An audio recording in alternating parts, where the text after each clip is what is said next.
The Velveteen Rabbit by Margery Williams, read by Christine Love. There was once a Velveteen Rabbit, and in the beginning he was really splendid. He was fat and bunchy, as a rabbit should be. His coat was spotted brown and white. He had real thread whiskers, and his ears were lined with pink sateen. On Christmas morning, when he sat wedged in the top of the boy's stocking with a sprig of holly between his paws, the effect was charming. There were other things in the stocking, nuts and oranges, and a toy engine, and chocolate almonds and a clockwork mouse, but the rabbit was quite the best of all. For at least 2 hours the boy loved him, and then aunts and uncles came to dinner, and there was a great rustling of tissue paper and unwrapping of parcels, and in the excitement of looking at all the new presents, the Velveteen Rabbit was forgotten. For a long time he lived in the toy cupboard or on the nursery floor, and no one thought very much of him. He was naturally shy, and being only made of velveteen, some of the more expensive toys quite snubbed him. The mechanical toys were very superior and looked down upon everyone else. They were full of modern ideas and pretended they were real. The model boat, who had lived through 2 seasons and lost most of his paint, caught the tone from them and never missed an opportunity of referring to his rigging in technical terms. The rabbit could not claim to be a model of anything, for he didn't know that real rabbits existed. He thought they were all stuffed with sawdust like himself, and he understood that sawdust was quite out of date and should never be mentioned in modern circles. Even Timothy, the jointed wooden lion, who was made by the disabled soldiers, and should have had broader views, put on airs and pretended he was connected with government. Between them all, the poor little rabbit was made to feel himself very insignificant and commonplace, and the only person who was kind to him at all was the Skin Horse. The Skin Horse had lived longer in the nursery than any of the others. He was so old that his brown coat was bald in patches and showed the seams underneath, and most of the hairs in his tail had been pulled out to string bead necklaces. He was wise, for he had seen a long succession of mechanical toys arrive to boast and swagger, and by break their mainsprings and pass away, and he knew they were only toys and would never turn into anything else.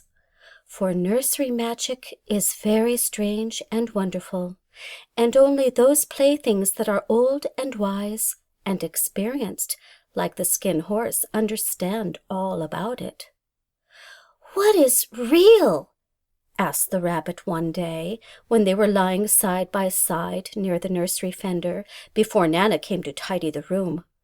"Does it mean having things that buzz inside you, and a stick-out handle?" "Real isn't how you are made," said the Skin Horse. "It's a thing that happens to you. When a child loves you for a long, long time, not just to play with, but really loves you, then you become real." "Does it hurt?" asked the rabbit. "Sometimes," said the Skin Horse, for he was always truthful. "When you are real, you don't mind being hurt." "Does it happen all at once, like being wound up?" he asked. "Or bit by bit?"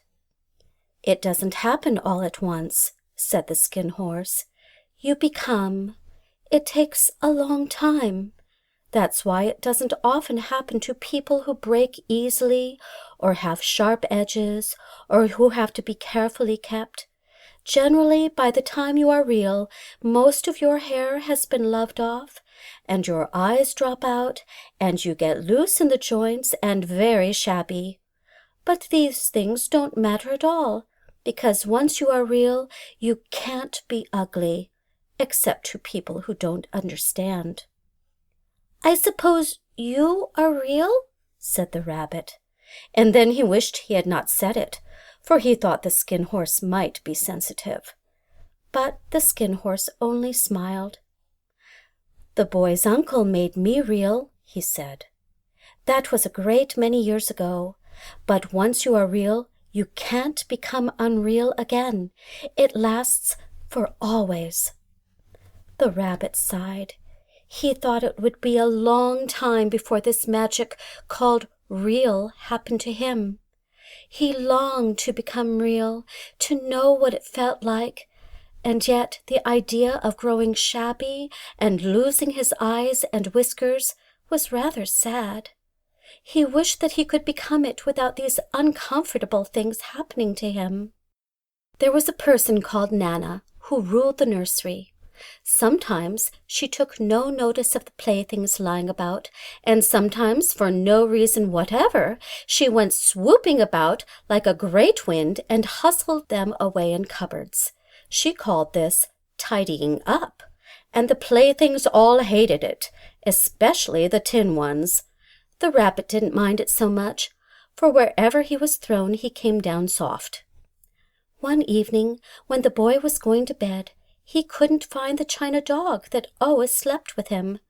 Nana was in a hurry, and it was too much trouble to hunt for china dogs at bedtime, so she simply looked about her, and seeing that the toy cupboard door stood open, she made a swoop. "Here," she said, "take your old bunny. He'll do to sleep with you." And she dragged the rabbit out by one ear and put him into the boy's arms. That night, and for many nights after, the Velveteen Rabbit slept in the boy's bed. At first he found it rather uncomfortable, for the boy hugged him very tight, and sometimes he rolled over on him, and sometimes he pushed him so far under the pillow that the rabbit could scarcely breathe. And he missed, too, those long moonlight hours in the nursery when all the house was silent, and his talks with the Skin Horse. But very soon he grew to like it, for the boy used to talk to him, and made nice tunnels for him under the bedclothes that he said were like the burrows the real rabbits lived in. And they had splendid games together in whispers when Nana had gone away to her supper and left the nightlight burning on the mantelpiece. And when the boy dropped off to sleep, the rabbit would snuggle down close under the little warm chin and dream, with the boy's hands clasped close round him all night long. And so time went on, and the little rabbit was very happy, so happy that he never noticed how his beautiful velveteen fur was getting shabbier and shabbier, and his tail coming unsewn, and all the pink rubbed off his nose where the boy had kissed him. Spring came, and they had long days in the garden, for wherever the boy went, the rabbit went too. He had rides in the wheelbarrow, and picnics on the grass, and lovely fairy huts built for him under the raspberry canes behind the flower border. And once, when the boy was called away suddenly to go out to tea, the rabbit was left out on the lawn until long after dusk, and Nana had to come and look for him with the candle because the boy couldn't go to sleep unless he was there. He was wet through with the dew and quite earthy from diving into the burrows the boy had made for him in the flower bed, and Nana grumbled as she rubbed him off with a corner of her apron. "You must have your old bunny," she said. "Fancy all that fuss for a toy." The boy sat up in bed and stretched out his hands. "Give me my bunny," he said. "You mustn't say that. He isn't a toy. He's real." When the little rabbit heard that, he was happy, for he knew that what the Skin Horse had said was true at last. The nursery magic had happened to him, and he was a toy no longer. He was real. The boy himself had said it. That night he was almost too happy to sleep, and so much love stirred in his little sawdust heart that it almost burst. And into his boot-button eyes that had long ago lost their polish, there came a look of wisdom and beauty, so that even Nana noticed it next morning when she picked him up and said, I declare if that old bunny hasn't got quite a knowing expression." That was a wonderful summer. Near the house where they lived there was a wood, and in the long June evenings the boy liked to go there after tea to play. He took the Velveteen Rabbit with him, and before he wandered off to pick flowers or play at brigands among the trees, he always made the rabbit a little nest somewhere among the bracken, where he would be quite cozy, for he was a kind-hearted little boy, and he liked Bunny to be comfortable. One evening, while the rabbit was lying there alone, watching the ants that ran to and fro between his velvet paws in the grass, he saw two strange beings creep out of the tall bracken near him. They were rabbits like himself, but quite furry and brand new. They must have been very well made, for their seams didn't show at all, and they changed shape in a queer way when they moved. One minute they were long and thin, and the next minute fat and bunchy, instead of always staying the same like he did. Their feet padded softly on the ground, and they crept quite close to him, twitching their noses, while the rabbit stared hard to see which side the clockwork stuck out, for he knew that people who jump generally have something to wind them up. But he couldn't see it. They were evidently a new kind of rabbit altogether. They stared at him, and the little rabbit stared back, and all the time their noses twitched. "Why don't you get up and play with us?" one of them asked. "I don't feel like it," said the rabbit, for he didn't want to explain that he had no clockwork. "Hoo!" said the furry rabbit. "It's as easy as anything." And he gave a big hop sideways and stood on his hind legs. "I don't believe you can," he said. "I can," said the little rabbit. "I can jump higher than anything." He meant when the boy threw him, but of course he didn't want to say so. "Can you hop on your hind legs?" asked the furry rabbit. That was a dreadful question, for the Velveteen Rabbit had no hind legs at all. The back of him was made all in one piece, like a pincushion. He sat still in the bracken and hoped the other rabbits wouldn't notice. "I don't want to," he said again. But the wild rabbits had very sharp eyes, and this one stretched out his neck and looked. "He hasn't got any hind legs," he called out. "Fancy a rabbit without any hind legs!" And he began to laugh. "I have!" cried the little rabbit. "I have got hind legs. I am sitting on them." "Then stretch them out and show me like this," said the wild rabbit, and he began to whirl round and dance till the little rabbit got quite dizzy. "I don't like dancing," he said. "I'd rather sit still." But all the while he was longing to dance, for a funny new tickly feeling ran through him, and he felt he would give anything in the world to be able to jump around like these rabbits did. The strange rabbit stopped dancing and came quite close. He came so close this time that his long whiskers brushed the Velveteen Rabbit's ear, and then he wrinkled his nose suddenly and flattened his ears and jumped backward. "He doesn't smell right," he exclaimed. "He isn't a rabbit after all. He isn't real." "I am real," said the little rabbit. "I am real. The boy said so." And he nearly began to cry. Just then there was a sound of footsteps, and the boy ran past near them, and with a stamp of feet and a flash of white tails, the two rabbits disappeared. "Come back and play with me," called the little rabbit. "Oh, do come back. I know I am real." But there was no answer. Only the little ants ran to and fro, and the bracken swayed gently where the two strangers had passed. The Velveteen Rabbit was all alone. "Oh, dear," he thought. "Why did they run away like that? Why couldn't they stop and talk to me?" For a long time he lay very still, watching the bracken, and hoping that they would come back.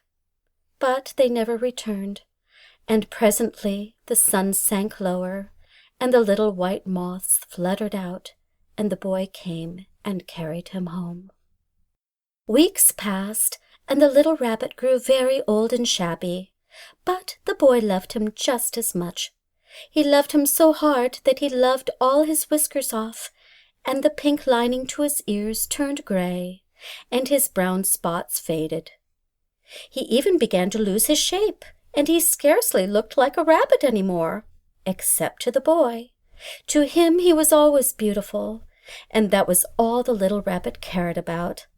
He didn't mind how he looked to other people, because the nursery magic had made him real, and when you are real, shabbiness doesn't matter. And then one day the boy was ill. His face grew very flushed, and he talked in his sleep, and his little body was so hot that it burned the rabbit when he held him close. Strange people came and went in the nursery, and a light burned all night, and through it all the little Velveteen Rabbit lay there, hidden from sight under the bedclothes, and he never stirred, for he was afraid that if they found him someone might take him away, and he knew that the boy needed him. It was a long, weary time, for the boy was too ill to play, and the little rabbit found it rather dull with nothing to do all day long. But he snuggled down patiently and looked forward to the time when the boy should be well again, and they would go out in the garden amongst the flowers and the butterflies and play splendid games in the raspberry thicket like they used to. All sorts of delightful things he planned, and while the boy lay half asleep, he crept up close to the pillow and whispered them in his ear. And presently the fever turned, and the boy got better. He was able to sit up in bed and look at picture books while the little rabbit cuddled close at his side. And one day they let him get up and dress. It was a bright sunny morning, and the windows stood wide open. They had carried the boy out onto the balcony, wrapped in a shawl, and the little rabbit lay tangled up among the bedclothes, thinking. The boy was going to the seaside tomorrow. Everything was arranged, and now it only remained to carry out the doctor's orders. They talked about it all, while the little rabbit lay under the bedclothes, with just his head peeping out, and listened. The room was to be disinfected, and all the books and toys that the boy had played with in bed must be burned. "Hooray!" thought the little rabbit. "Tomorrow we shall go to the seaside."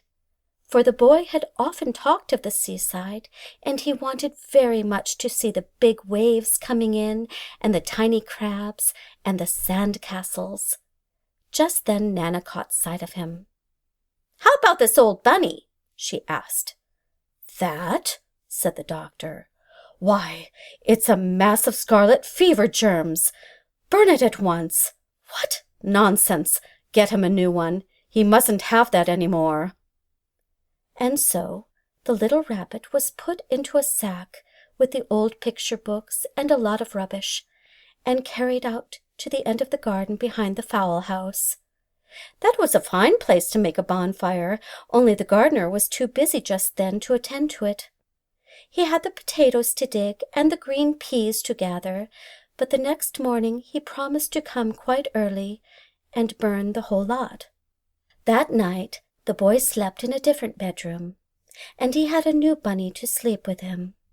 It was a splendid bunny, all white plush with real glass eyes, but the boy was too excited to care very much about it, for tomorrow he was going to the seaside, and that in itself was such a wonderful thing that he could think of nothing else.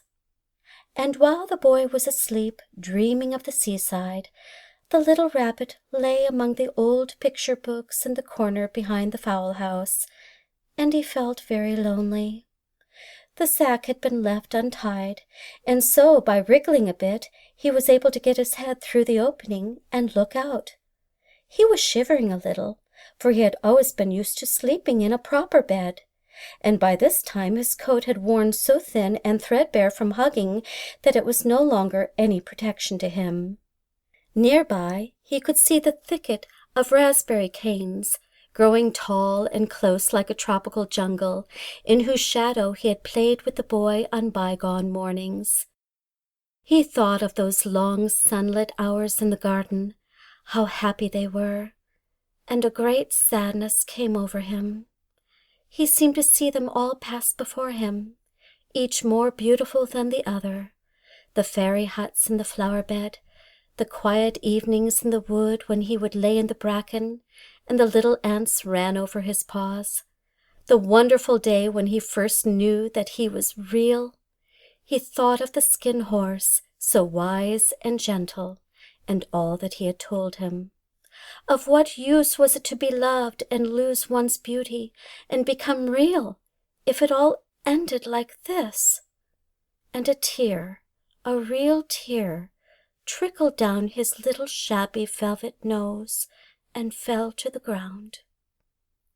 And then a strange thing happened, for where the tear had fallen, a flower grew out of the ground, a mysterious flower, not at all like any that grew in the garden. It had slender green leaves, the color of emeralds, and in the center of the leaves a blossom like a golden cup. It was so beautiful that the little rabbit forgot to cry, and just lay there watching it.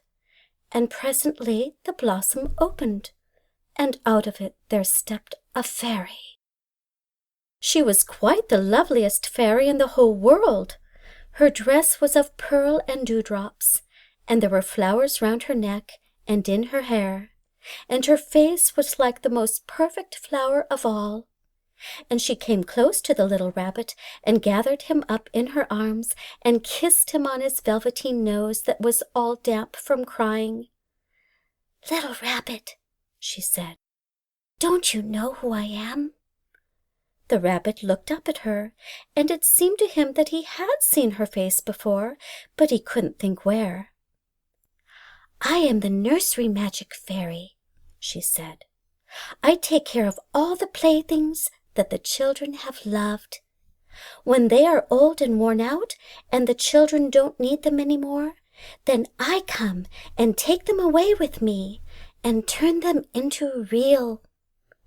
"Wasn't I real before?" asked the little rabbit. "You were real to the boy," the fairy said, "because he loved you.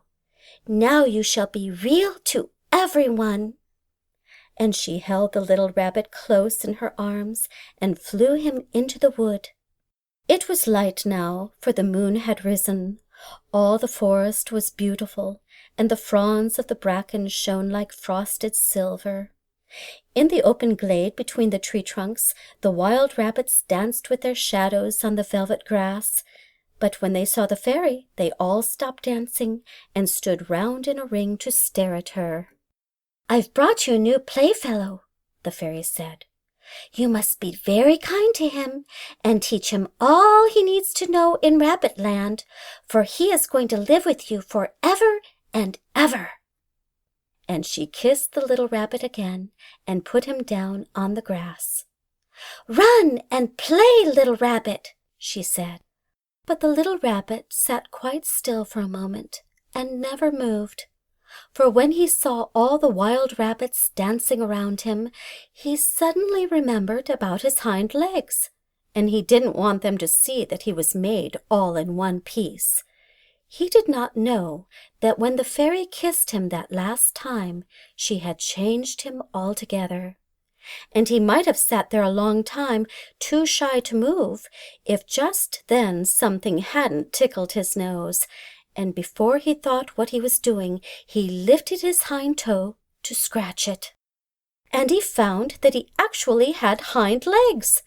Instead of dingy velveteen, he had brown fur, soft and shiny. His ears twitched by themselves, and his whiskers were so long that they brushed the grass. He gave one leap, and the joy of using those hind legs was so great that he went springing about the turf on them, jumping sideways and whirling round as the others did, and he grew so excited that when at last he did stop to look for the fairy, she had gone. He was a real rabbit at last, at home with the other rabbits. Autumn passed and winter, and in the spring, when the days grew warm and sunny, the boy went out to play in the wood behind the house. And while he was playing, 2 rabbits crept out from the bracken and peeped at him. One of them was brown all over, but the other had strange markings under his fur, as though long ago he had been spotted, and the spots still showed through. And about his little soft nose and his round black eyes there was something familiar, so that the boy thought to himself, "Why, he looks just like my old bunny that was lost when I had scarlet fever." But he never knew that it really was his own bunny, come back to look at the child who had first helped him to be real.